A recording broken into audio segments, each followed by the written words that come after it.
dimension.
Good evening, everyone. Welcome back to another month of the oNiD SimHound Amateurs series. Tonight we are at a very sunny Misano, 6 o'clock in the morning, just up in time for the sunrise and in time for 2 races tonight. So I am Stephen Bain. I'm here to commentate tonight alongside Trinket. Hello. Say hello, Trinket. Hello. You beat me to it. Well, you went a bit How quiet. are you doing anyway? I'm doing good. I have been drafted in like an hour before the race because Johnny had things to do. When the boss man says jump, you jump. I jumped. Good. But yeah, so we are here tonight to take a look at the amateur series on oNiD, sponsored by SimHound, and see 2 races tonight. Although the first race is a bit of a practice race, it's not scored, and it's more just to get everyone used to their starting position, get practice starts, because you can do laps and laps and laps as much as you want in a practice server, but you can never practice a race start. So we will have that first after qualifying, which will start in 5 minutes, and then we'll have a longer 45-minute race after that. So there is 19 drivers tonight. 20? We're at 20 at the moment. 20 drivers tonight.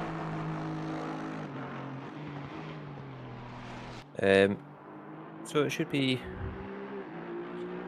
quite interesting. See, there's a few. I've spotted a few quick people in practice already,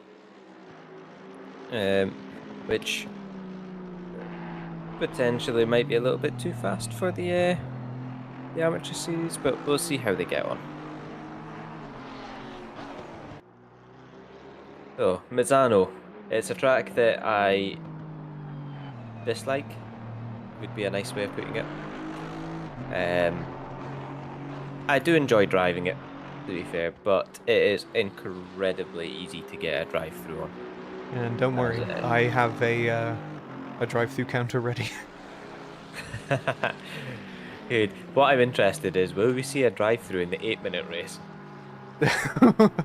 Well, I have seen drive-throughs in the first 10 minutes of an hour-long race before, so it could happen. I've seen people get disqualified in 14 minutes for getting a drive-through and not serving it. Well, whose fault is that? It was mine. It was me. I was that person.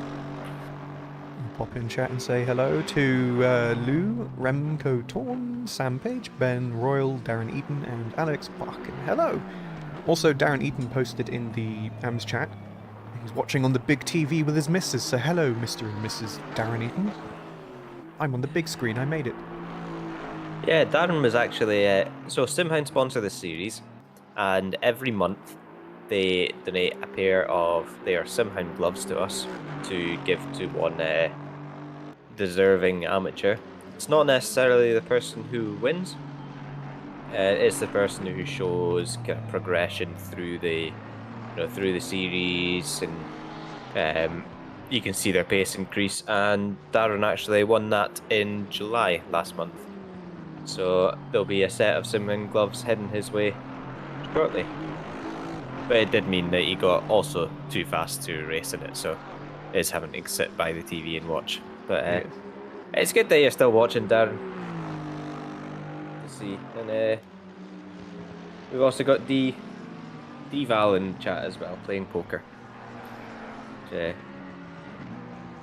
a game of high stakes like it's going to be tonight, dicing with the track limits.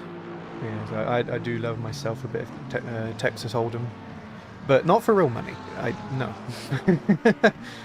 It's a fun game That's to play. okay if you're winning. Okay if you win.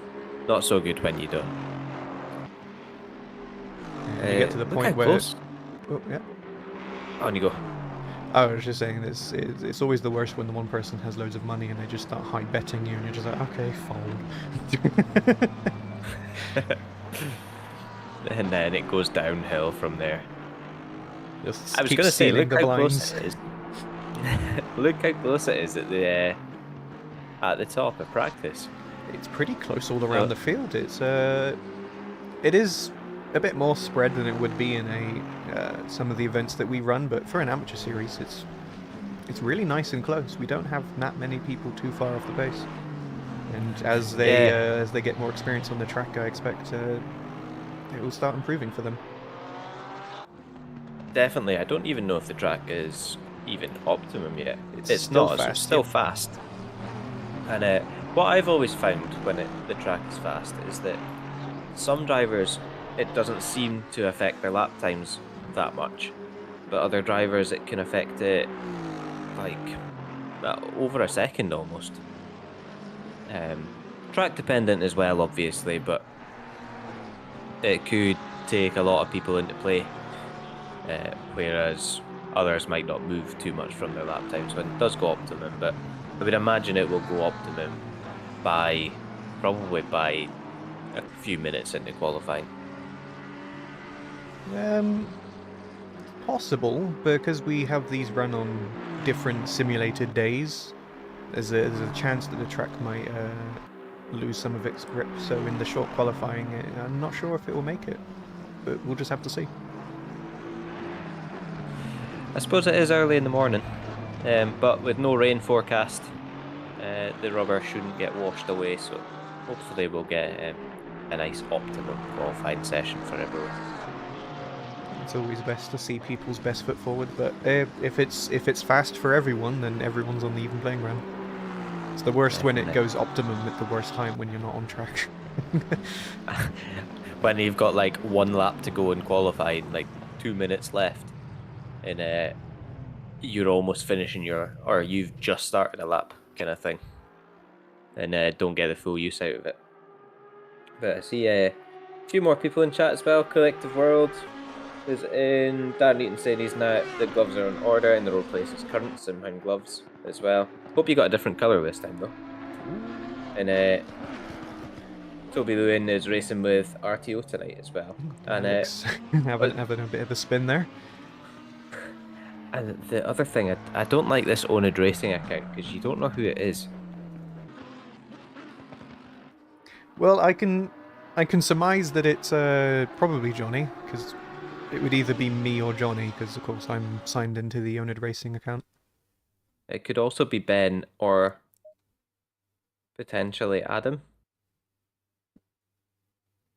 Although Adam will be dealing with a teething child, so maybe not him. Likely taking a break as well. So, now into qualifying. 15 minutes for the drivers to try and go very fast.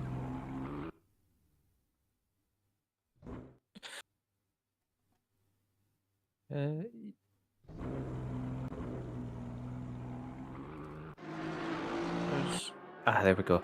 I was thinking, why are we about 30 seconds into qualifying still and all the drivers are in the pits? But the timetable has obviously updated now and drivers are coming out of the pits, as we can see.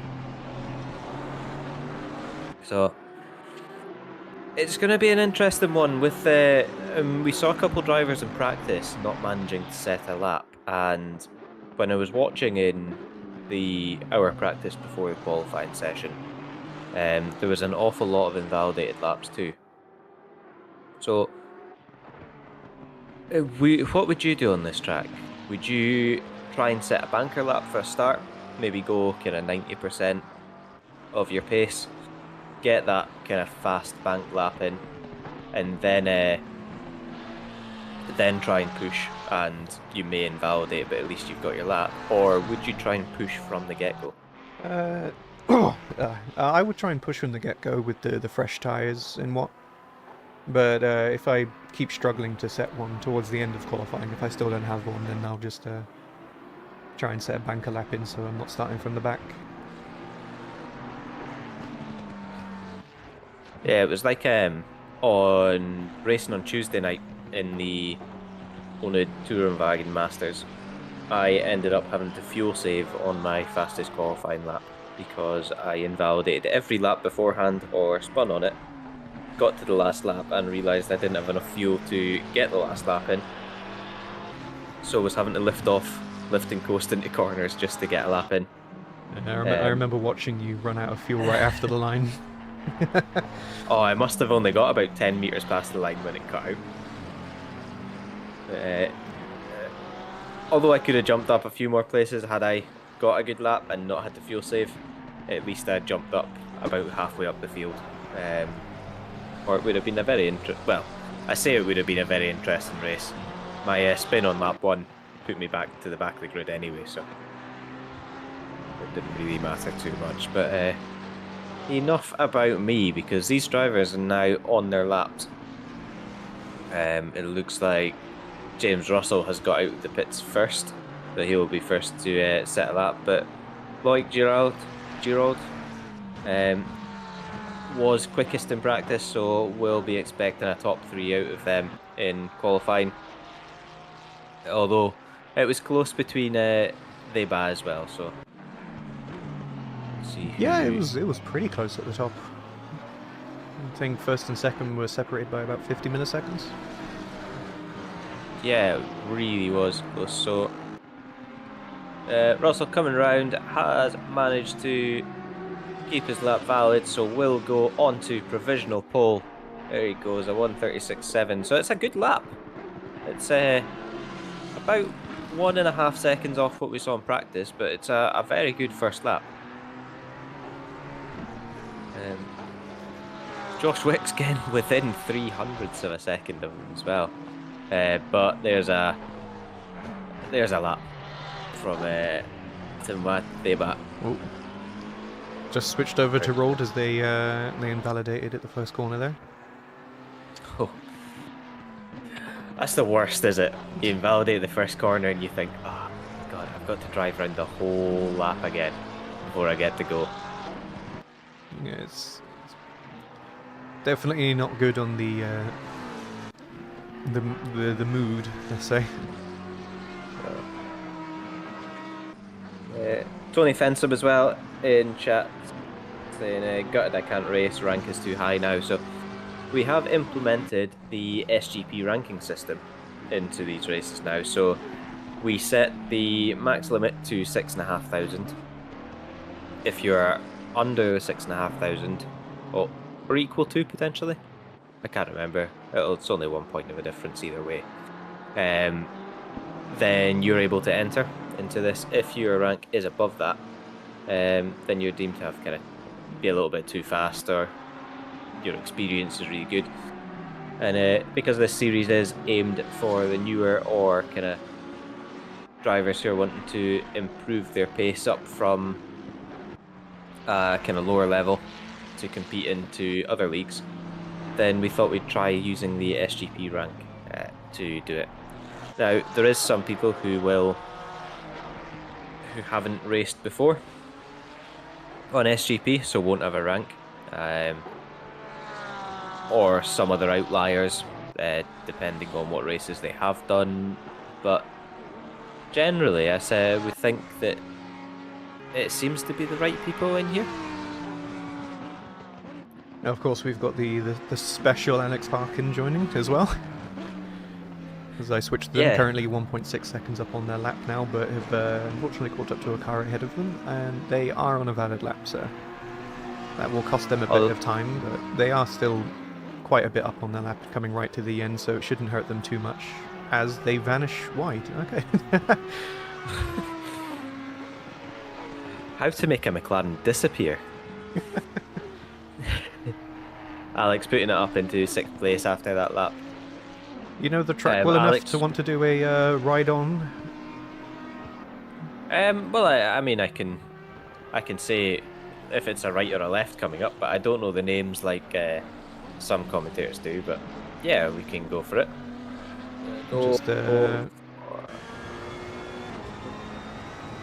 So, across the start-finish straight, braking at about the 50-metre board into turn 1. You cut a lot of turn 1, and then you can cut quite a bit of turn 2 as well, nice and slow.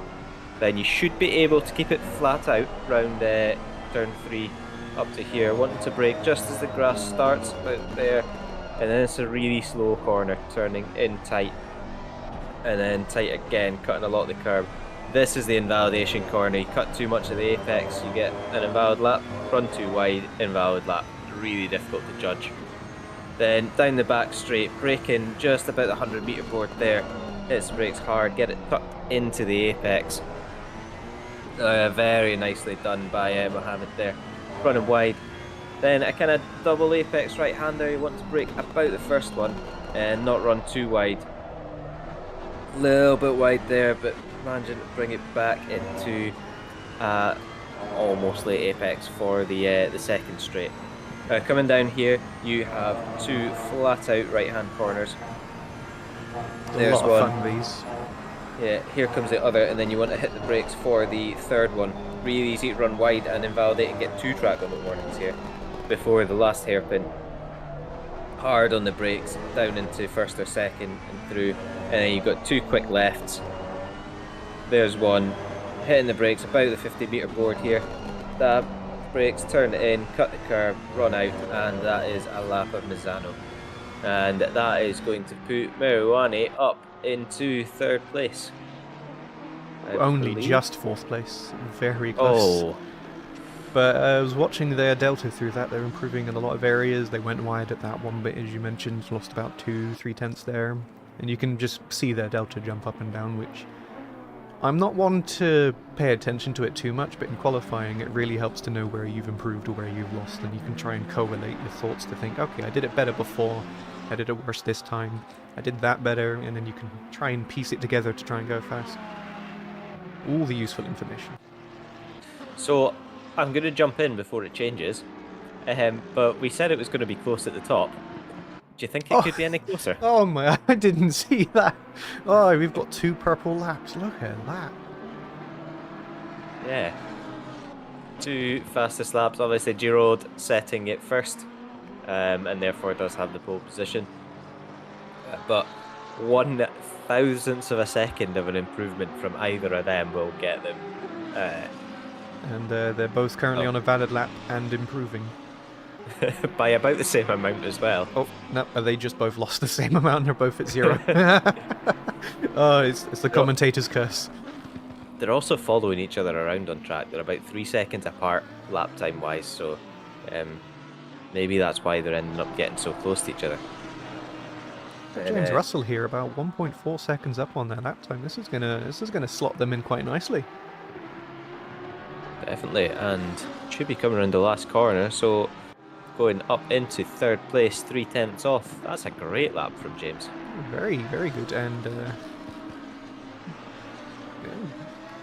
amazing job. Yeah, I mean it's also just a massive gap from 1st to 4th. Yeah, it is. James Russell running in the oNiD SimHound Rookies car, so that's our Rookies endurance team. We run that with the help of well, Greg runs that, who is in chat as well.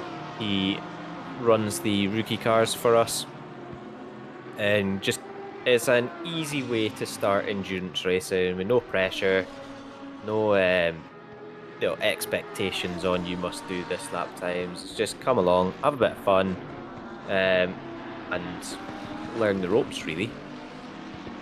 Greg doing an amazing job with that, but we are always looking for drivers who want to join, so if any of you do fancy it, then give either myself a message on Discord or Mr. Greggles, Greg Prescott as well, and we can see them sort you out. As we see, Win cross the line to go from 15th up to 12th with 1:37.0. Toby Lewin in chat as well saying that SGP ranking is not dependent on speed/lap times. It's not just speed lap times. It's a combination of things. There is consistency involved in it. It's also based on other people that you're racing. Safety as well. In that if you have too many incidents, then it will lower your rank. Drive-throughs. If you get drive-throughs, then your rank can plummet, as I have found out. So yeah, based on a number of things, but generally you'll be the higher your rank is, the more consistent, and therefore the more faster you will be over a race distance anyway. One thing I am happy to see, though, is everyone has set a lap time. Because we had two They in have. practice who did not. Yeah, so obviously taking the get a lap time in strategy rather than the go gung-ho and hope for the best strategy. Coming into the closing minutes now, we've got Gerald in the pits. Thieba's still out trying to set a lap time, currently on an invalid lap, so... where are they on track? About a minute in, so they might... just one more lap. Maybe two? It's hard for me to figure this out. But they just need to get anything out of that car. Even the slightest improvement, and they'll take pole position, but Gerald sat in the pits, sitting it out, happy where they are. Yeah, I think if they set two fast laps, I think they have to be like 135s, then they would get 2 laps in.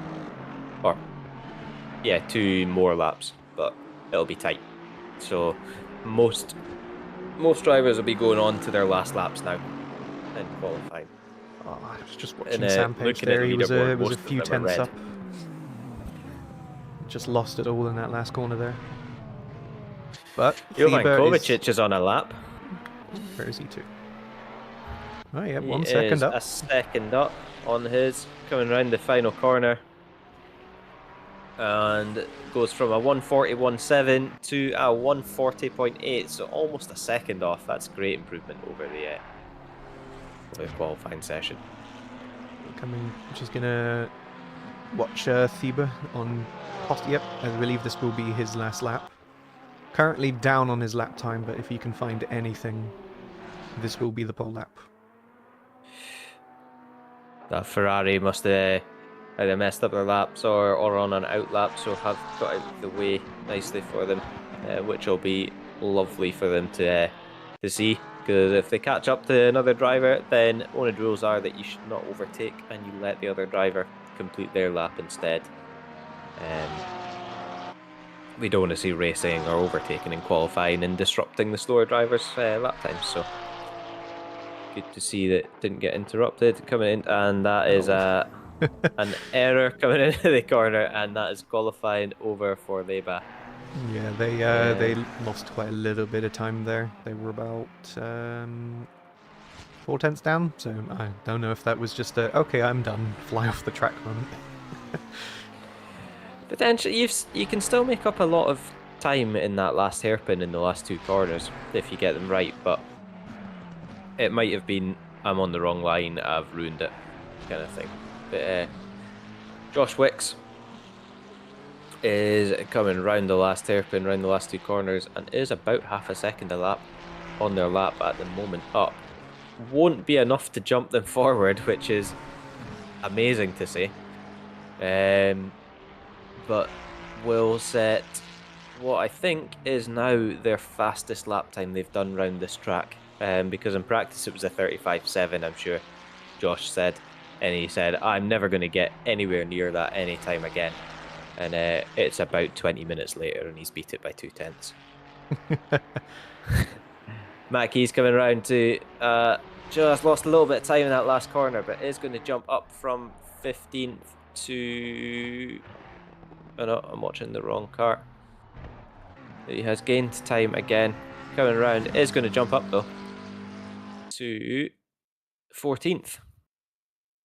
And that is the qualifying over. So we have Gerald, who took pole with the same lap time as Theba, but set it first by what must have been about 3 seconds, judging where they were on track at the time. With James Russell in third, I think one of his best qualifyings as well, I would say. It's an all J second row with Josh Wicks lining up in the Ferrari, and the quickest of the beginner class too, which I'll go into in a little bit of detail afterwards. Then Beruani in 5th, Bayliss in 6th, Sima lining up in 7th in the new McLaren, alongside Dieleman in one of the new Porsche 911s. Then our amateurs admin, Parkin, in 9th place. I think he'll be reasonably happy with that as well, considering how his races have been going recently. And he lines up alongside Remco Torn in the number 99. Farrell in 11th lines up alongside Grant, with Wynne and Keys sitting in the row behind them. Conradi and Page will take up row 8 with Dora Biala and Finbar Harrington 17th and 18th.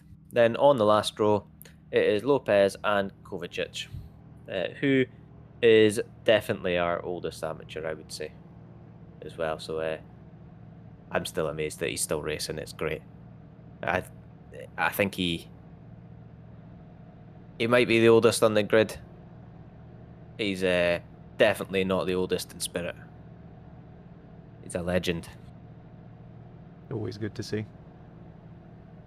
It's quite an even split between AMs and beginners. We've got 3 AMs, 3 beginners, 3 AMs, and then 4 AMs, and then 1, 1, 1, 1, 2. I'm happy to see a nice split like that, because in practice I think it was pretty beginner top heavy. It definitely was, but it's a short formation lap that we've got. We are watching Lloyd Gerald take the 3rd place start, for the looks of it. Yeah, that was a very interesting start, but not the drive-through we expected, but drive-through 1. There's James Russell has had a spin going into turn 2.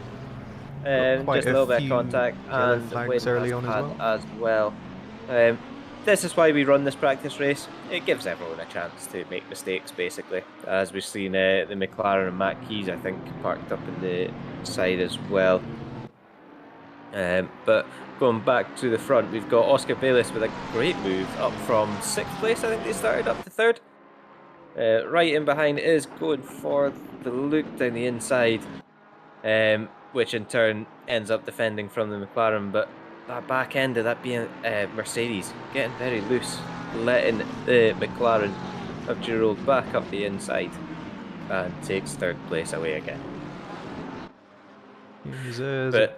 Got someone off on the side there. That's Marcel Sima, just losing the back end there and just looping it around onto the grass, but got going again. Just it's unfortunate it's at the beginning of a straight, because that's where you lose all of the positions.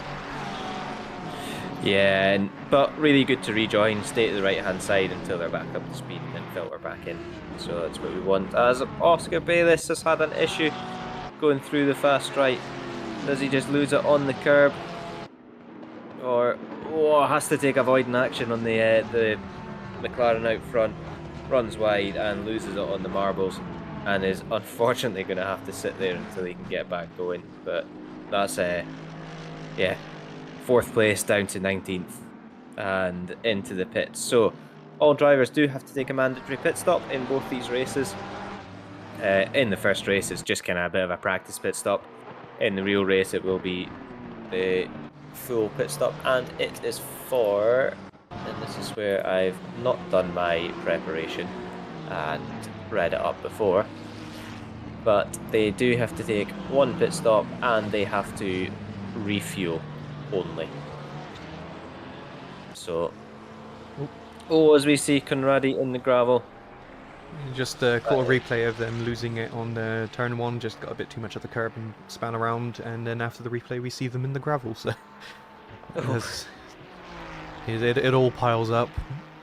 Very unfortunate. But we do have Sam Page in 7th, because we got a message from Darren Eaton saying, "I want to see Sam in the top 10. Well, here he is, P7.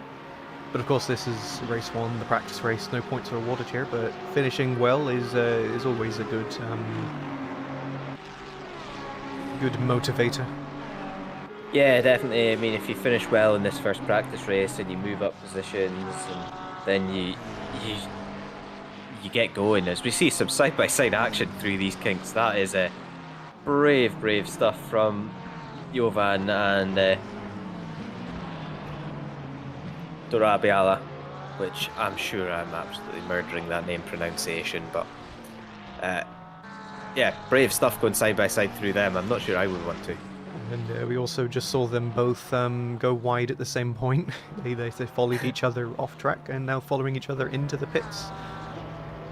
Let's get some action at the front. We also had Wix and Girold swap places, so now Girold into P2. Got some right on the traffic back ahead already. So I think that's the people who've pitted, and it is a long pit lane here. About, I don't know how much it is actually. Well, I can I will check consult my spreadsheet. I will check the statistics and see. It's about 1.5 minutes, so it is about a lap. Yeah. Because James Russell's stopped for 50 seconds with the extra damage that they had, so... Giroud goes round the outside of Deva onto the back straight, but Josh Wick's right there as well, trying to make a move. I'm not sure if I missed a little error from Deva, because Josh has closed up loads on these two as well. But fantastic move around the outside from Giroud, and Deva's going to have his work cut out to try and keep up. But 3 minutes, they're going to get about 2 laps left, so if you haven't pitted this lap, you're going to have to pit next. Theba's also got on a drive-through for track limit, so that's drive-through number 2. So we did see one in race 1. We did, and it was like 3 laps. Yeah, 3 laps. That's mighty impressive. As we see our leader at the minute bouncing across the gravel, but not as much as Max Farrell is. Come out of the last corner, looping the car around right to the wall. That's a very damaged BMW. Yeah, by the looks of that, that is definitely steering damage, so it could be an RTG back to the pits. It looks like it might have been. Which is not so good, but it's all a bit learning for the next race. So I would expect the top 4, 6th, 7th, and the rest to take their pits in this lap. Yeah, they'll have to. It's a pretty hefty penalty if you don't go into the pits. You see Finbar just outbraking themselves a little bit going into the back hairpin. But yeah, as it is a 130-second penalty if you don't do your mandatory pit stop. So about a 40-second deficit rather than if you did take it. What I'm just wondering is, I wonder how many drivers with the 1.5 minute pits time are taking tyres in the pit stop rather than just a SG30 for speeding in pit lanes from S Grant. Oh no! It's a bit of a cruel pit stop here, because you come around that corner and you have to like tap the throttle a little bit to get a little bit of speed and then slam on the brakes, I believe. Yeah, there is a bit of a gap between the corner and the pit board, so you can easily go too quick. But it looks like Finbar has taken the lead, but hasn't done their pit stop, and they're not going to get around to take it. So that's going to be a penalty that's going to drop them pretty much to the back of the standings. They're currently 43 seconds on their lap, 30 seconds to go. So that's 100% not a chance. Yeah, and Lopez as well, although I'm not sure where they are on the track. I can't see their number actually on my track map. They must be close to the, oh, they're just coming round. They're away to come round the last corner, so if they pit now, they would actually manage to do their pit stop. But Harrington is also off track to add insult to injury there, unfortunately. But yeah, Giroud, the leader of the drivers who have pitted, so will take the win of the race after the order shuffles. And shall come across the line very shortly, coming down the back straight for the last time into the fast right-handers. We're breaking into the third one. As I say, watching you don't run too wide out of there because it's so easy. You seem to get a track limit warning for running wide out of the corner and then into the next corner. So it doubles up. But we did see leaders finish the race. That is Finbar Harrington, but they will get the penalty. So our actual winner is going to be Loic Gerald, weaving across the line and takes second place, which will translate into first once penalties right. Theba with they haven't taken their pit stop either, but they did. So maybe didn't put a litre of fuel in and is therefore not taken not met the requirements for the pit stop. So they'll have to watch out for that coming into the 45-minute race, as we see James Russell following Bayliss home in 10th and 11th and getting the fastest lap on right the at the end there. Yeah, look at that, nice. 35.5, that's a solid race lap. I know it's a short race, so they won't be running high in never fuel, set a valid lap for that race either. Wicks, Parkin, I think Parkin had the fastest lap before with a 35. Oh no, things are moving around. oh, my throat. Yeah, it looks like Seema has the second. No, Josh Wicks has the second fastest lap. Yeah, so yeah, followed by Wicks, yeah. Seema, and then it would be Alex Parkin. So not too bad, but I am seeing out of the 20 drivers we've got, there is 1, 2, 3, 4, 5, 6, 7, 8, 9, 10, 11 that set a valid lap. So 9 of them never set one valid lap in their 5-lap race, which I suppose 2 of them would have been pit stop laps. So maybe it's not so bad. But I would hope that there is a few more, as we see last driver across the line, which is Grant after that stop go 30. So, exciting race 1. Obviously, drivers having issues at the start, little collisions and things. These are all picked up on our live stewarding sheet, and there wasn't any penalties given out in that race other than the in-game ones for track limit, speeding in the pit lane, and not taking the pit stop properly. However, going into the 45-minute race, we are going to have live stewarding, so it's toned down a little for the amateurs. It's not the same as if you caused a collision in the in like one of our endurance races, or the Tuesday nights are also live stewarded. Also, just another thing to say as well, Harrington and Theba ended up 17th and 18th. Harrington, of course, finishing in first, but with that much of a penalty, it sent them right down to the bottom pretty much. Yeah, and that's even with a 44-second gap between 14th and 15th. If it weren't for that spin right at the end, that would have... That might have put them a bit ahead there. Yeah. Either way, it would have been much more efficient to take the pit stop. But, as I was saying with the live stewarding, there will be penalties dished out for drivers that do cause incidents. We have a couple of stewards looking at these as the race goes on.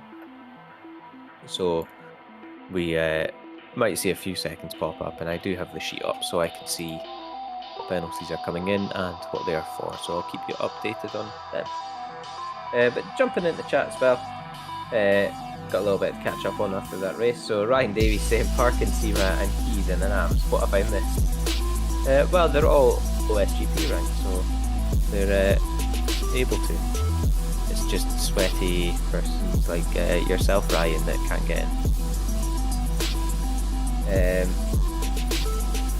What's my mouse? Sam Page saying Parkin's too quick, kick him out. I'll ask Parkin if he can kick himself out. Haribo Penguin saying first time I've seen 2 people get the same pole time. I had a race recently that I can't remember if it was pole or if it was like second and third, but we had 2 sets of drivers have the same lap times in a qualifying session, which was something you don't see very often. I've seen the same lap times a few times in qualifying, but I've never seen it both. So it's very, very impressive. It's just, anything that they could have improved, they set that a few minutes in, like 5-10 minutes in or so, and they still have a few laps to go. Neither of them could do it. Yeah. Sam saying, Darren, you got your wish. So Darren's now came back into top 5 next race then. Got P6 in the end after the penalties and such. So a very good result for Sam there. Yeah, it's a great result. Luke Sherlock saying great result for Wicks, which it definitely was. As well. Brett Torn, nice 2-3 in race. Drive-throughs? No, there was only 2. Wasn't there? 2. Remco finished second for beginner, but third overall. Ah, okay. Yeah. Oh, nice. So good job. For them. And then Dexter Morgan saying Misano's already another driver who won a couple races last month, I think. So yeah, there is plenty other oNiD championships to get on with. As I've just heard the 10-second call. Question is do I reset the drive-through counter or keep it cumulative? I think reset it. It was a practice drive-through in the last one, so I think reset it. And we are away on the formation lap now. Short formation lap, just going around the last corner. No time to get your tyres or anything up to temperature. But a little bit better of a starting position. As have we lost second place straight away? We still have Thieber and Russell. It just might have been a little bit of an odd position. Because you can see Russell P3, so that was where he finished, yeah. There's no Porsche though. But it seems to be a pretty good getaway this time at the start. Everyone kind of learning from the mistakes. There is a yellow flag. Matt Keys is off again, but yeah, Theba's not hit drive. And Matt Keys had another instant, but we are green, and James Russell had another great start up into second this time. They're going to try and chase down Gerard with Josh Wicks and Bayliss third and fourth. And Gerald already pushing the track limits a little bit there, running really wide out of the left-hander out the back straight. So we saw 2 drive-throughs in the 8-minute race, one of which was for starting position, which we haven't seen this time, which is good. However, one was to do with track limits. I feel like we're going to see a lot more in this race. I am going to bet on 3. 3. I'm going to go higher. I'm going 6. Yeah, I'm going to double it. Conservative. I trust these guys to take it a bit easy. It being a longer race versus the sprint of race 1 changes the attitude of how you drive, but I could be very wrong, but I would like to not. Hey, there could be 0, and that would be even better. Meanwhile, I've got no faith in them. I've seen who the coaches are. Daniel Lindblom, Win Lillystone, which I can say now as well, since he's now been able to change his name. As we're seeing, that was a Lambo going a bit straight on. I think they have got back on the track again, which is good. They have, and just see them in the background, but I think Sven Delaman had a really good start as well. I'm just going to have a flick and see.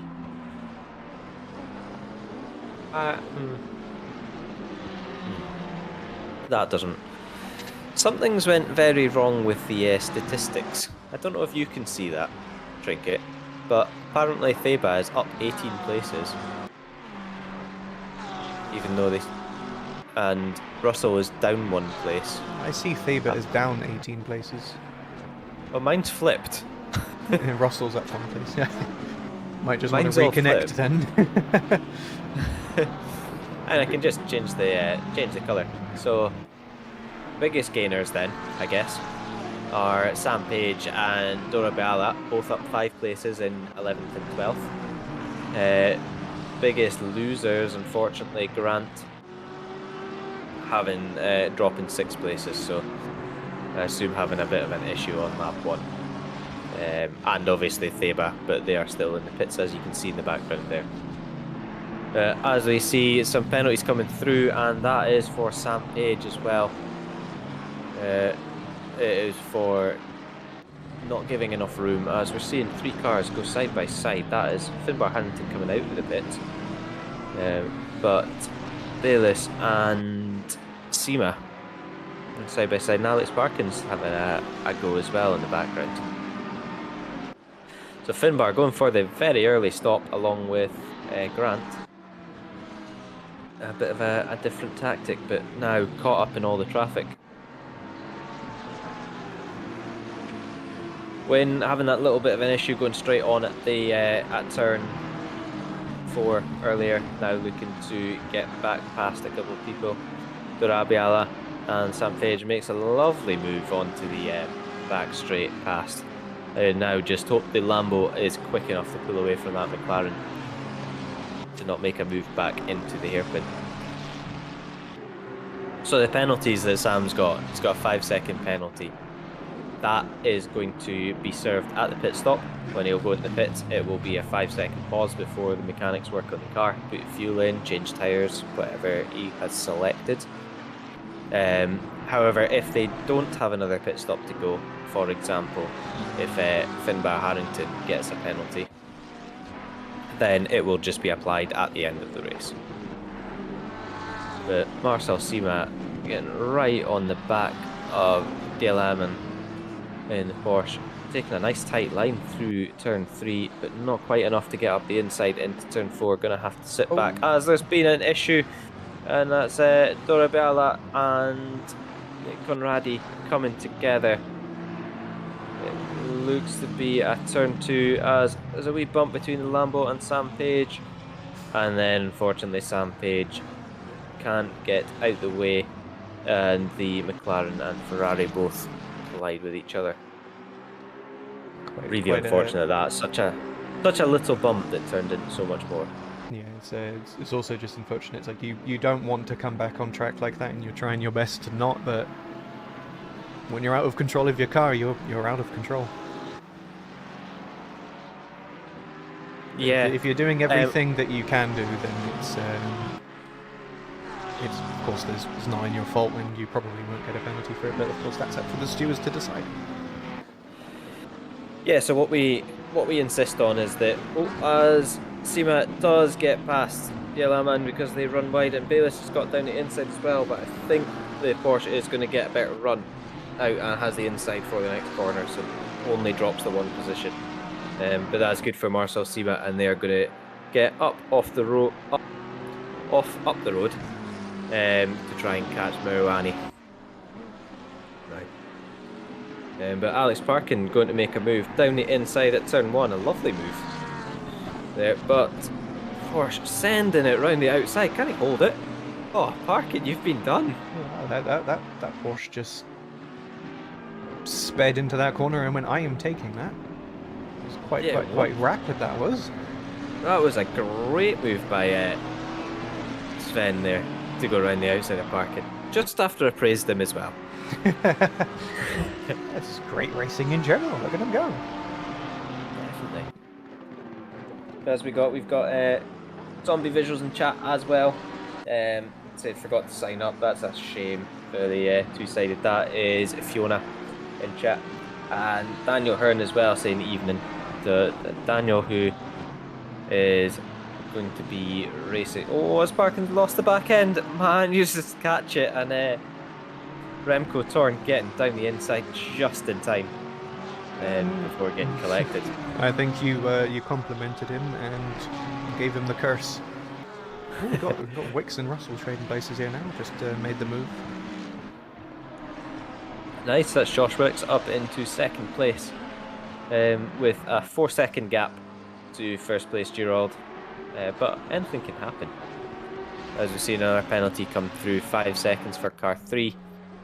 That's for braking too late and making a poor overtake attempt on car 90, which is Win making a move on. Oh, it's Alex parking. So, as we're seeing Sven now come into the pits, maybe the couple slides has shredded that back tyres and it fancies a new set. Or just a little bit to get out of the where everyone is, as we're seeing a bit of a laggy Ferrari in the background there. Yeah, that would be Marouani, is it? As we remember seeing in the practice over there, ping was a bit jumpy. Yeah, it did settle down. It didn't seem too bad in race 1, so hopefully it does settle down again. But Alex parking on the sleep-derived baby daddy team is making a nice move, or trying to make a nice move on the back straight. But the Audi's quick, but that new Ferrari, when it first came out, it did seem quite slow in a straight line, but he's holding his own down the Misano straight. BMW, however, is a rapid car, so anywhere close to parking out the hairpin on that back straight, they are going to be alongside by the time we get to the Kings. Yeah, I remember on Tuesday night at Imola, I was having a race against an Audi in the Porsche, and just going down the straight, and he just flew past me. He was rapid. Alex parking heading for the pits, and it is in. Theba now is not out on track. It's showing as that they've done their pit stop and they're 3 laps down, 4 laps down, but still in the pits with a yellow flag. So maybe some hardware issues or something that's stopped them from going into this race, and they're trying to sort it. But really unfortunate, because it would have been a good battle up the front with them as well.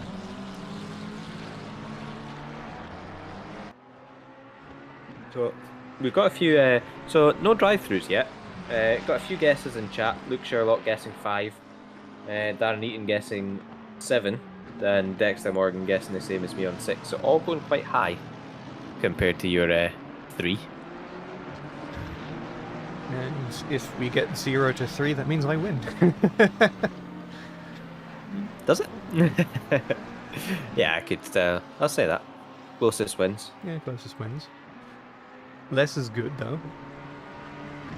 But, Less is definitely good. It's been 10 minutes and we haven't had any, which is unlike last race, so signs of improving. Only 2 cars on the track have not set a valid lap, one of them being Theba, who I'm guessing only did a few, and Harrington, who's been having a few issues on track, so getting a lot more valid laps in. As you can see, Gerald with the fastest lap, because last race they didn't set a single valid lap. Yeah. Conradi right onto the back of Dora Biala now. It's a yellow McLaren, but it's a really nice livery on that Ferrari. I know that's a custom one because I haven't synced mine.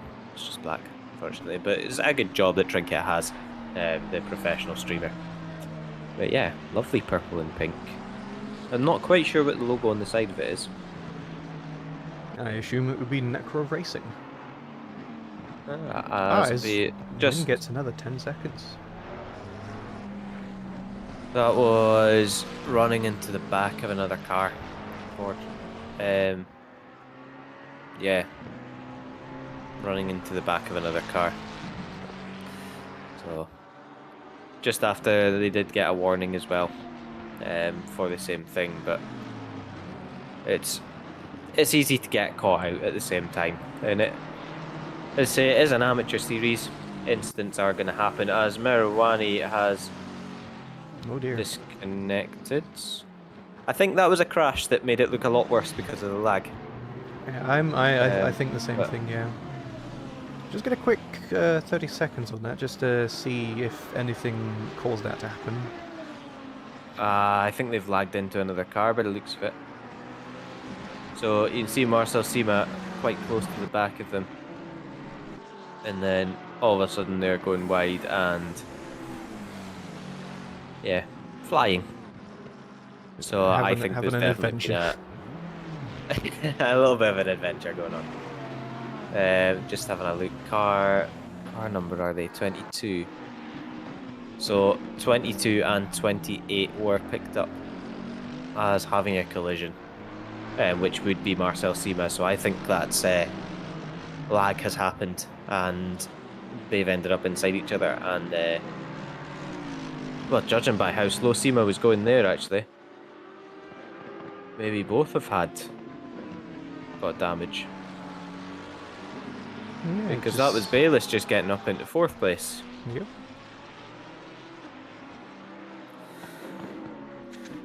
Just a check-in on the gap. Oh, as Alex Parkin is well off. He has lost the back end, cut across, and is just threw it in a bit too heavy. The back end just left him behind. depending how he gets back on the track, he is still going. That's good, because if you cut across that hairpin, you can get disqualified for cutting the track. As you see, back keys has had a bit of an issue on the left-hand hairpin, losing the back end, spinning round, and having a little bit of a bonk on the wall. Hopefully not too much damage done. Just adding a little bit more. Turning rotation of GT3 cars is something to be desired, that's for sure. Steering lock's not the best. More than you need for racing, but not enough if you're trying to turn around. Yeah. Wouldn't get around London very well. No, you'd struggle a little bit with the mini roundabouts, wouldn't you? Max Farrell putting a bit of pressure on the back of Wynn in the Lambo. A little bit laggy as well. But I'm not sure why. It looks like their ping was fine, so hopefully that doesn't cause any issues. It's getting really close to the back of the Lambo now. Now the flat out left-hander, if you hit it right, going at the back straight, is a lovely place to try and get a run on someone, but it looks like Wynn has had a great drive through there and it should stay relatively attack-free going into the hairpin. Well, Sima is also caught back up to the back of Bayliss after the earlier just that happened. Yeah. It's hard to explain. Yeah, it was kind of a crash, but not really. Yeah, a bit of an odd one. We do see it time to time. I mean, it's one of the things with in real life racing. You'll have punctures, you'll get engine issues. I mean, I've seen in F1, is it Lando Norris or Oscar Piastri had a tear-off stuck in their brake duct, which then overheated the brakes. All these weird random things that can happen in real life racing, and sim racing's got its equivalents like lag and you get netcode. Not so bad in ACC, but you'll probably definitely heard of it in iRacing. Yeah, ACC is thankfully one of the better for rates netcode. It has to be going very wrong for it to be an issue, but in iRacing, you even breathe on the internet by doing something else, and you'll be jumping around the track and disappearing. Oh, there we've got the first drive-through. There's the one. That's from Sima. And it is for Sima, who, as we saw, was taking it easy. So drive-through number 1. They have made it 17 minutes into the race, which is pretty good, I would say. We've got a close fight here. So this is Sven on the back of Alex Parkin, who is behind a lapped car. I think that's Giroud in front of them, actually. So the leader. But yeah, looks like Alex maybe struggling a little bit with the tyres that were overheated after that slide, but that's a very late pit. Coming in Sven, super hot there. How did he get that stopped without hitting the wall? I don't know. But yeah, that is how to take a pit entry, people. So we'll see who gets out in front. Alex has already taken his pit stop actually, so Alex will obviously remain in front with that one. So jumping back up to Conradi, who is on the back of Donabella, which means that Farrell did get... Oh no, they didn't get past, and that's another driver who's went... Why do they all go into the pits when we're following them? It's getting to that point now where they're all deciding to come in. Yeah. And our leader has pitted as well. Giro Yes, is in the indeed. pits. Is currently in 9th, but still in the pits. What I was going to find out was how long a drive-through takes here. So, a drive-through at Misano will cost you 27.5 seconds to the car on track. And then if you take your 1 litre of fuel, you will drop 36 seconds. Is that 36? Yeah. 36 seconds if you take your 1 litre of fuel, as it looks like Farrell and Wynn is still battling there. And that is... That's interesting. Lopez deciding to come in the pits. They've already... No, they're coming in for the stop, but it seems they went backwards around the track to do so. Yeah, I mean, you don't have to pit at any... I'm guessing that they didn't have enough fuel race to get around. Potentially, although it's not something that we would want to see, as we've seen past Sam Page. Doesn't look like he's going to be getting the top 5 and this time.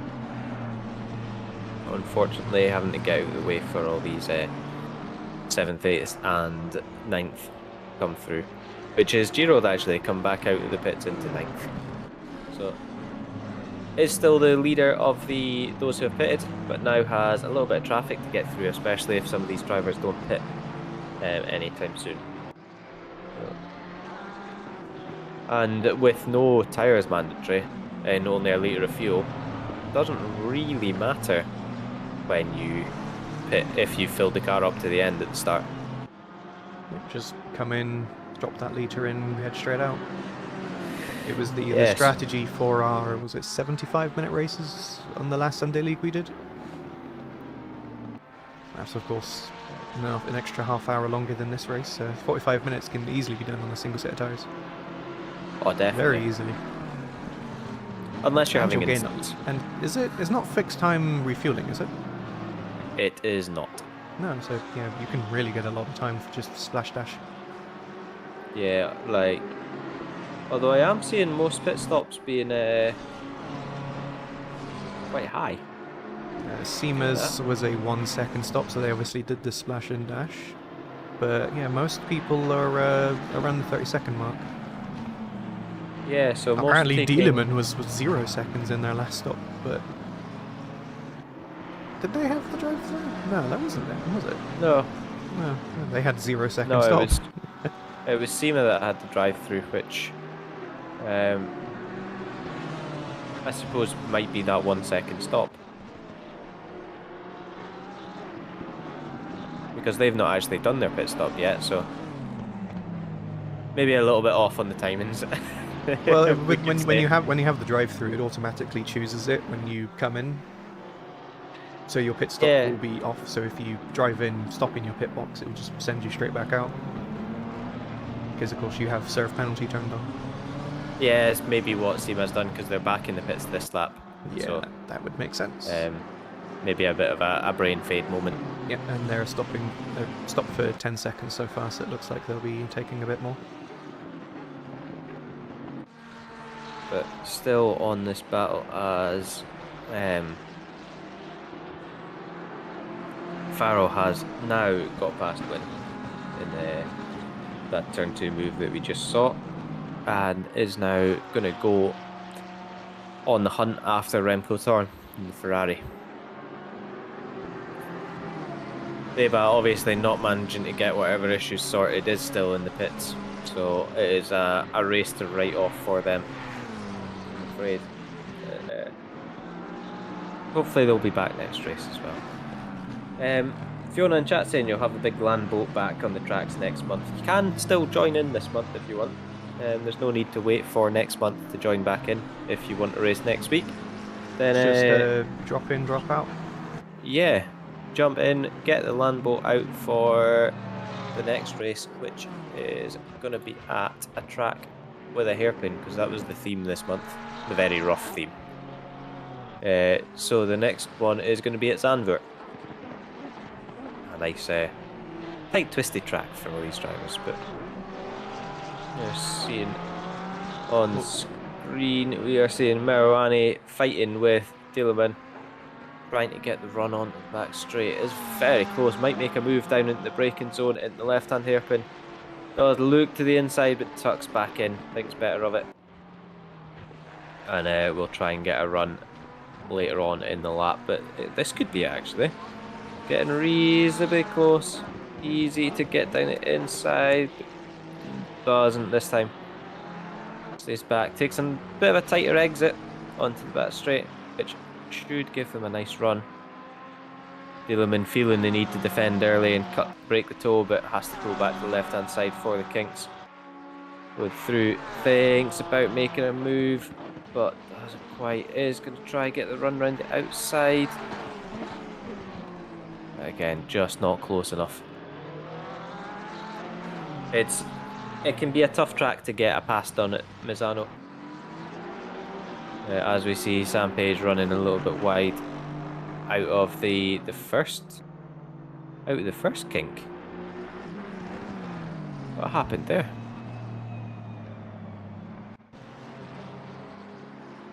Oh, there may have been a little bit of a nudge. Yeah, that's not ideal. Obviously a tap to the barrier for Sam. He will get going again, but not the as good a race as he had in race 1. I've got a dog barking at someone outside, so Trinket, take over while I mute for a second. Oh, well, I just had to mute for a moment as well, because I've got neighbours outside and I've got my window open and they're shouting and being loud and it's being picked up. I do apologise for that as well. We got another drive-through from Theba. When did that happen? Well, it's going on the board. Didn't notice that originally. I noticed it just before we cut away, but I can only think it was for speeding in the pit lane. It's not really done enough. Although I seem to... Oh, I wonder if they've had one of these ghost disconnects. Because they're showing it as 4 laps down, but they're a yellow flag in the pit lane for me. That is true, yeah. I've seen this before. I remember doing a race one time and someone talking in the chat about how I was a constant yellow flag in the pits, and what do you mean I'm driving? I think it happened during one of the endurance races. Maybe one of my stints during the Indy, I think. It was very bizarre. Yeah, but it also means that drivers don't know where your car is, and they'll just drive into you. And there's no way of avoiding it because the other drivers, as Marouane does get down the inside of Tilleman in turn 4 and 5, that's a good move.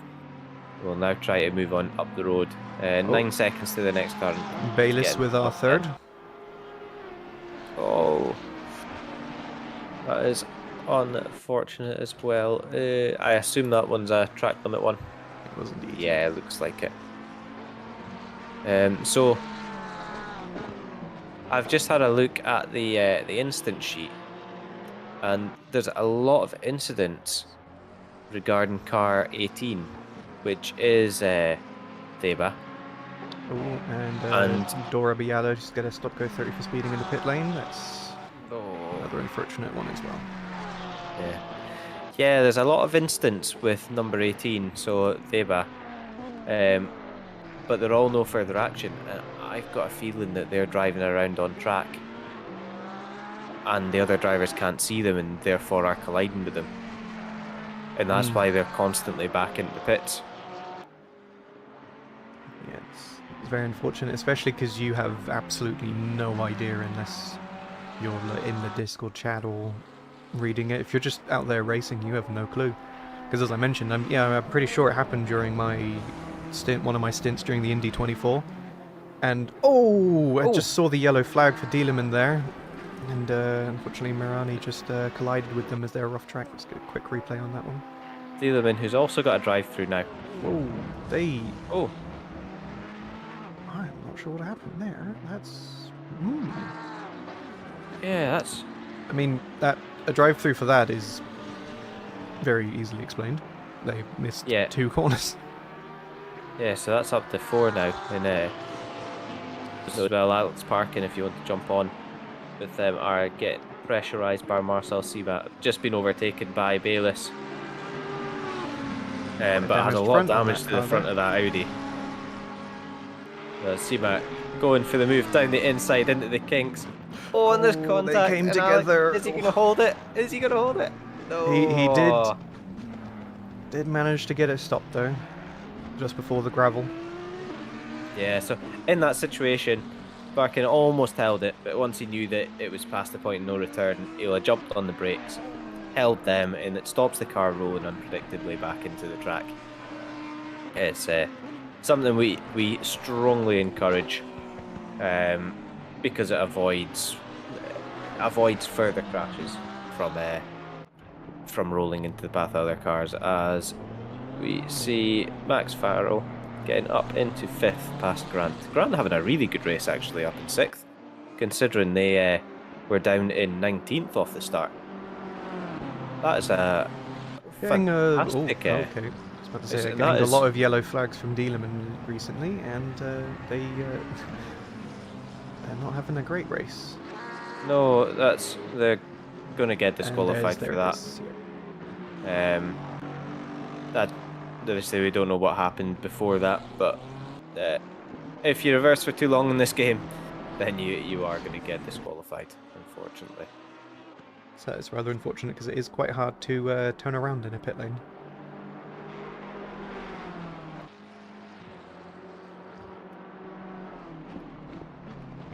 We'll maybe get the stewards just to make sure that it was all accidental, which I'm sure it was, and it was just that they maybe came in. We did see them going very hot into the pit lane earlier. He'd done that again and clipped the wall.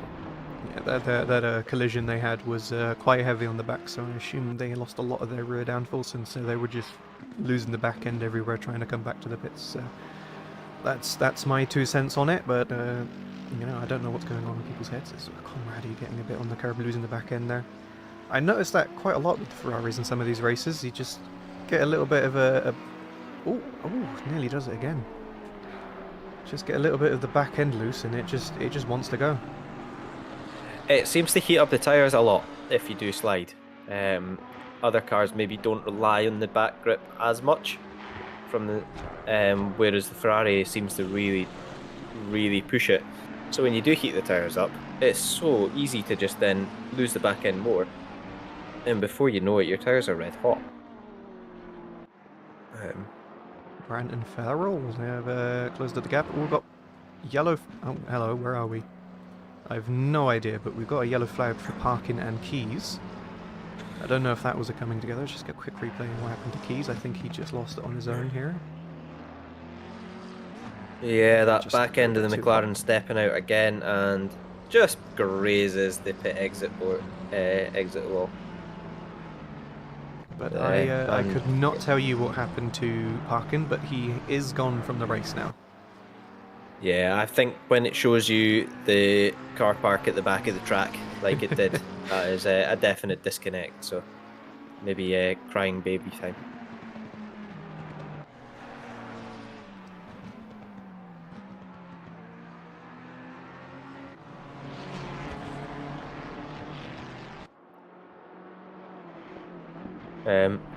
But yeah, Sam Grant not letting Farrell go.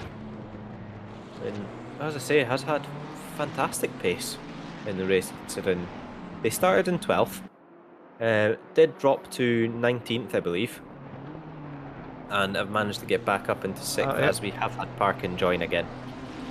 And which he is also good. gave us a confirmation in the YouTube chat saying internet died. So yeah, just complete cutout. Probably flew very rapidly off track. In the chat as well, we've got Matthew Guarana saying, unfortunately signed up too late. We'd enjoyed this race, but can't wait for next week. So good to see that you've joined. Anyway, and look to see you back in Zandvoort. But we also host the Wednesday practice sessions. It has the last one, there wasn't too many attended, which isn't too bad. It does happen, as we see Wynn getting up the inside of Conradi, but does run wide, and they are gonna both get away with it, thankfully. But you could always see that one coming. As Wynn looks to make a move up the inside, Conradi has run wide, and I would think that is going to be move done down the back straight. The Lambo isn't too slow in a straight line. But yeah, I was saying we'd run Wednesday practice sessions with some of the coaches. Wynn has been... Oh, and that is a very late braking move, and they have collided as much as Conradi was trying to get out of the way, cutting over the curb. Unfortunately, it's still been, but nice turn, no one coming. And get back into it again.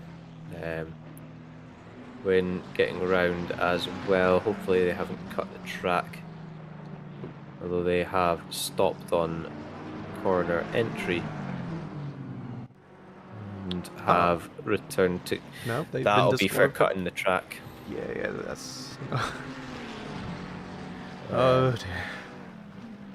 I will clear that one since we did see it. What's the car number? 3. There we go. So they will be allowed to race again now. Got a new message from Zombie Visuals saying, I love the race on Silverstone last month, was such chaos for me. Accidentally missed the start, didn't have time to close or mute the stream, then had to drive with stream audio until pit stop. I like to have the stream up in the background of my races when I'm not chatting with anyone.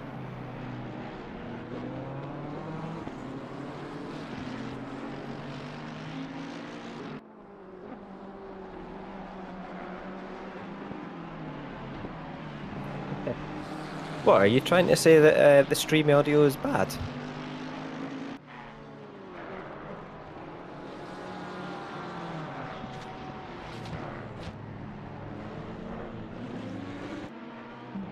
Looks like Farrell was going quite slowly through that corner there.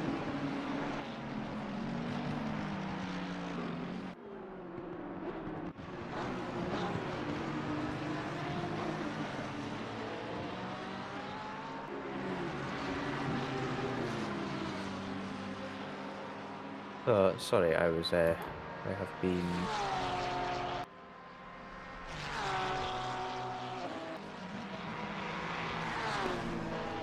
looking through some stuff, so the commentary has been very bad for this, but we are seeing Pez, who was struggling to set a lap in practice, now up to 14th on the back of Jovan Kovacic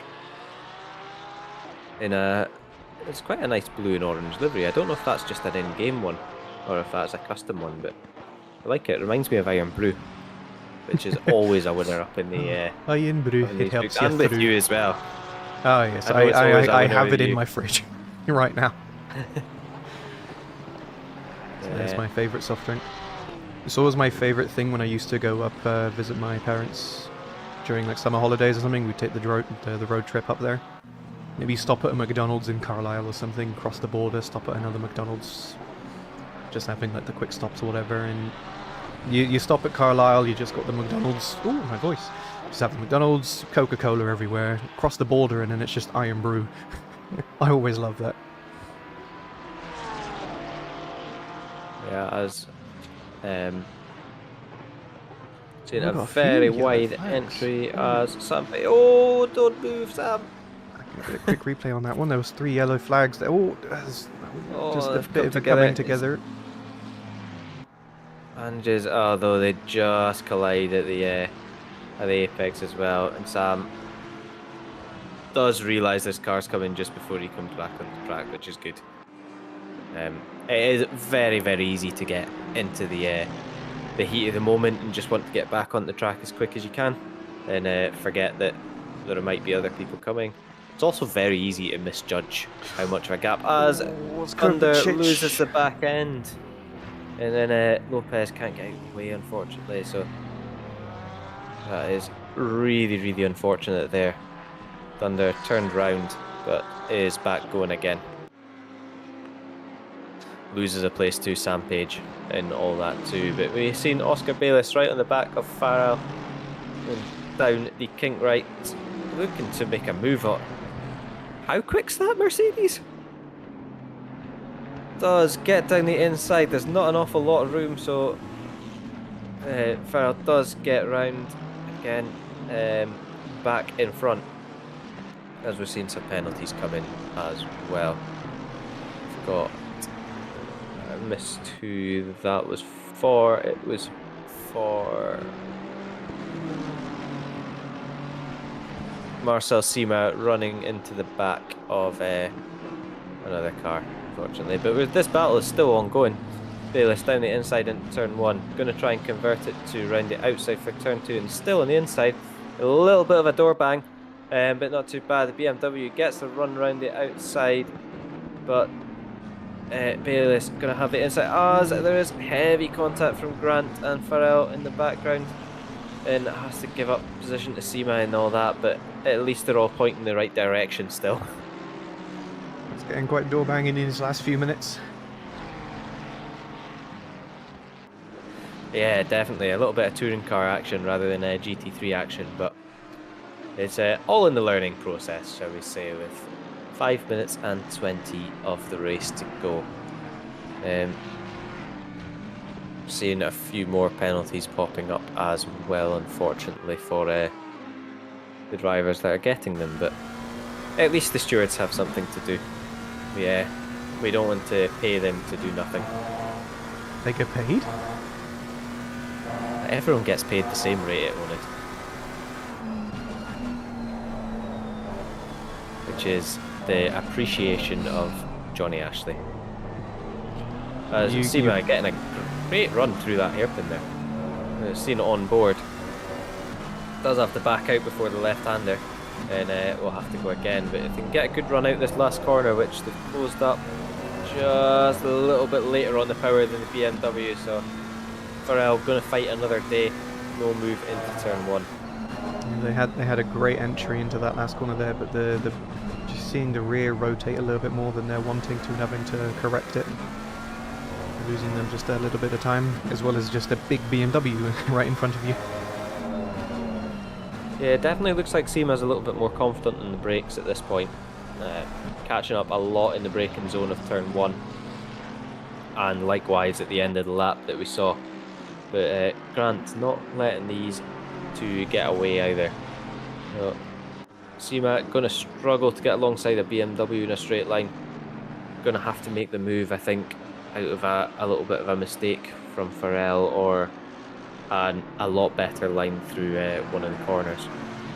Like if they get a nice late apex here, tuck it into the inside and Farrell runs a little wide, which they haven't this lap, then it could be good. But this is 3 in a row down the back straight, slipstream aplenty.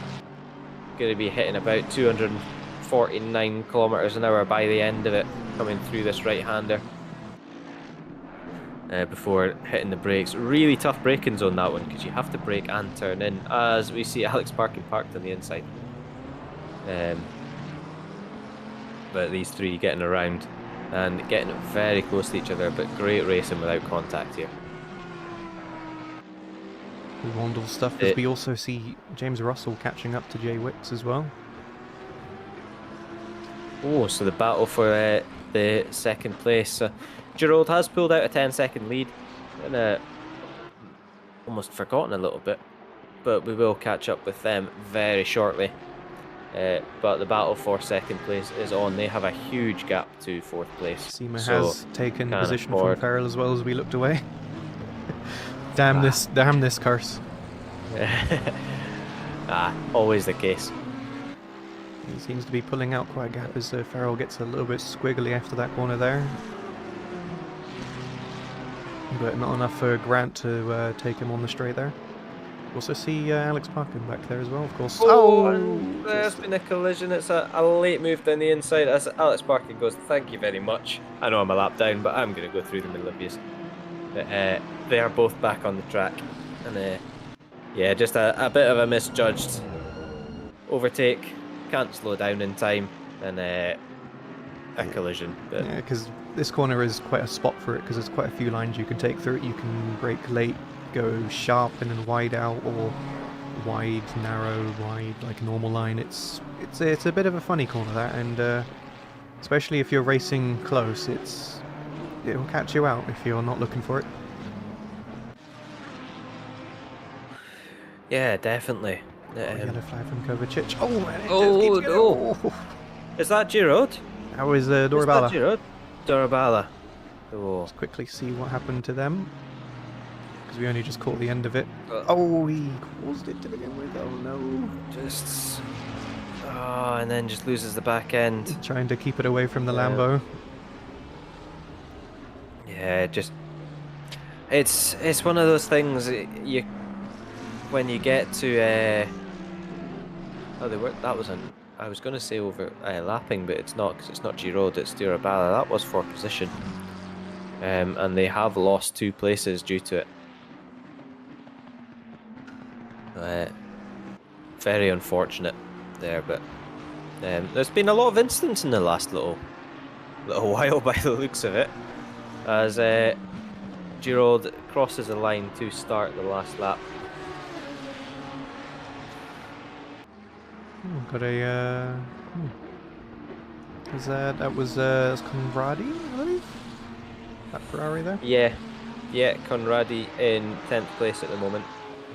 We get a stop go 30 for Lopez, speeding in pit lane. So late in the race as well, that's heartbreaking. Yeah, there's a... Oh! Russell runs wide and gets a drive through. That is number 5. That's super unfortunate. How much do you get for not taking a drive through at the end of the race? Because that might lose them quite a few positions. Because Torn is only 29.5 seconds behind them at the moment. Well, it's 30 seconds, so Russell's going to have to get his foot down on this lap if he wants to hold the podium place. Or, likewise, Torn's going to have to get into the scenario 7, like Lando Norris did back in his first podium in Austria. Just going to switch over to Gerald to watch him cross the line, take his victory. Yeah, pretty dominant victory. Obviously set the got pole with the fastest equal lap, and had the little bit where they pitted quite early and dropped back to 9th to make up through, but it is going to cross the line to take 2 wins out of 2 tonight, and a fantastic start to the month for them. Oh, James also going into the pits, but that is unfortunately going to lose him the race because it won't count. I was just looking at the delta as I swapped over. He just managed to get that 30-second gap, but that is not what you want to do. No, because he's going to slow down through the pits, and it will still give him the 30-second penalty, which has just popped up there. Yeah, that's something I've learned on this game too.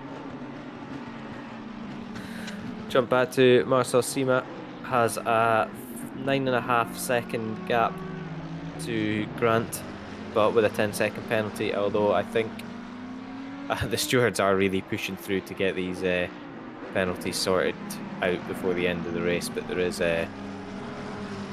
still a few incidents to come, but looks like they are going to cross the line just behind Bayliss that we see in the 4th frame, crossing to get 5th, Musima into 6th, and then Grant is going to finish in 7th, unless they are within that 10 seconds. They are not 10.5 seconds, and Merawani crossing the line after that funny disconnect with Finbar Harrington, the last car to cross, coming in We've got another behind. penalty for number car 802, who was that would be S Grant right at the end there. Yeah, that I imagine that'll be for the move that we saw down the inside into the left-hand hairpin. But that is the race concluded. Giro taking the win, with Wicks taking second place and Remco Torn rounding out the podium. Despite 5 drive-throughs, which seeing means the seeing the gap as well between Ricks and Torn. I think Torn made that time up on Russell at the end there, because of course Russell was like a few tenths behind Wicks. But luckily for him, didn't lose the position to Bayliss there, so still keeps 4th position after that. yes, which is still a good result. Luke Sherlock coming in with the drive-through trophy, guessing the right number as well in the chat. It was good. And yeah, it was a pretty exciting race through it. Lots I of would action, say lots it of was stuff going on. lots of battles up and down. There was obviously a few incidents through it, which we always expect from an amateurs race, really. These things happen. And some great overtakes as well. There was the round the outside move that we saw on Alex Parkin. Alex's move just before that was a great move as well. We saw some great racing at the start, which we'll see just now. But quite a clean start all in as well, which is good to see. Drivers getting the kind of practice out of race 1 and managing to get through the race 2 start much better. There's a Remco Tom types in chat, and obviously had their hand in the wrong position because they said go 3 in the Raus.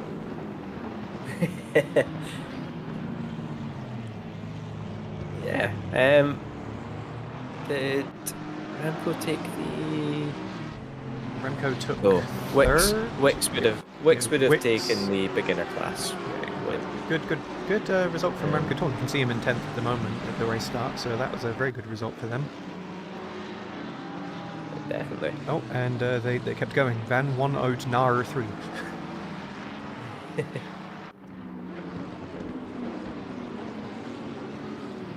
Dan Neaton saying, well done to Gerard for the win. Good effort from Russell as well. Shame about the drive-through. It is always heartbreaking.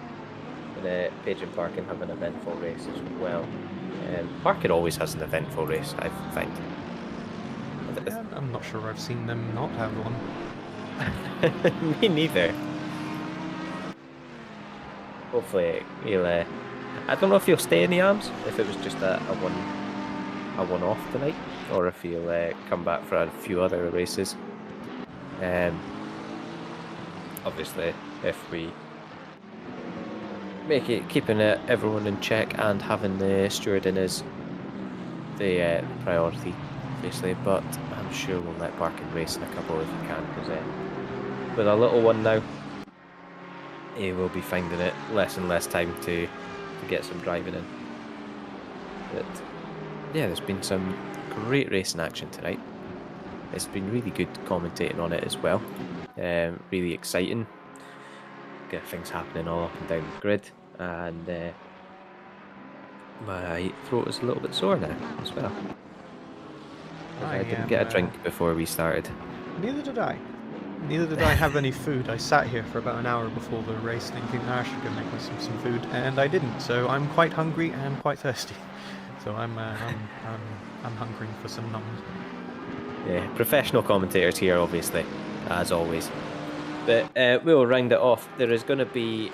Join us back again on Thursday for the round 2 of the Amateur Series. If you haven't signed up and you want to, then head over to our Discord and SimRacing.GP. Get involved in the oNiD community, and you can sign up as long as your SGP rank is below 6,500. You're able to sign up and get involved. Get into this. We also run a lot of other championships. We run AC championships as well as ACC. So yeah, best place is to head over to Discord. You can have a look through the channel, see what's happening, see what races are able to be signed up for, including some one-off rank builder races. And yeah, just get involved, get in there, get chatting, and we shall be seeing you next Thursday. As I think Alex has just joined us, has he? I have, but I didn't realise it's still streaming. Hi, everyone. Oh yeah, so we're closing it off. We're closing it off, but we'll close it off with some final race review from yourself. How was it? Yeah, good to get back on the wheel after about a month and a half off, but disappointing I had a crash and then an internet disconnect, so that kind of ruined my chance of a podium, I think. Yeah, we did pick you up in the car park out the back of the pits, but yeah, really unfortunate. But at least you came back in and got some good racing as well after that. Yeah, exactly. What did you have a little loopsie after you came back in as well? We noticed there was a lot of front end damage. I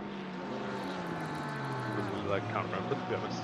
I had a Too many. whoopsie pre-disconnect, but I can't remember one post. I can't remember. One of those races. Yeah. At least you avoided the drive-through. Did you have any Yeah. track limit warnings when you disconnected? So pre-death, I had 3 and I got them all in 3 consecutive corners, but I didn't pick up any more. I suppose that's okay. I was going to say, see if you got 2 and then 2, and there might have been a post-race penalty coming your way. No, I got one at the end of the back straight, 1 at the next corner, and 1 at the last corner, just to... Yeah. Nice. Solid effort. Yeah, exactly. It's just efficiency, getting 3 out of 4. That's what I always say. Yeah, you're using the track limit, so it's absolute maximum. Exactly. But yeah, we will close it off there. Thank you very much for joining us for the first round of the SimHound Amateur Series for August. If you've not got involved and you want to, get over to our Discord page. It's oNiD Racing. You'll be able to get that through our website, which is oNiDRacing.com. If there's not a link in the YouTube chat or below the channel. And yeah, we'll see you next time. Goodbye. Bye bye. Bye.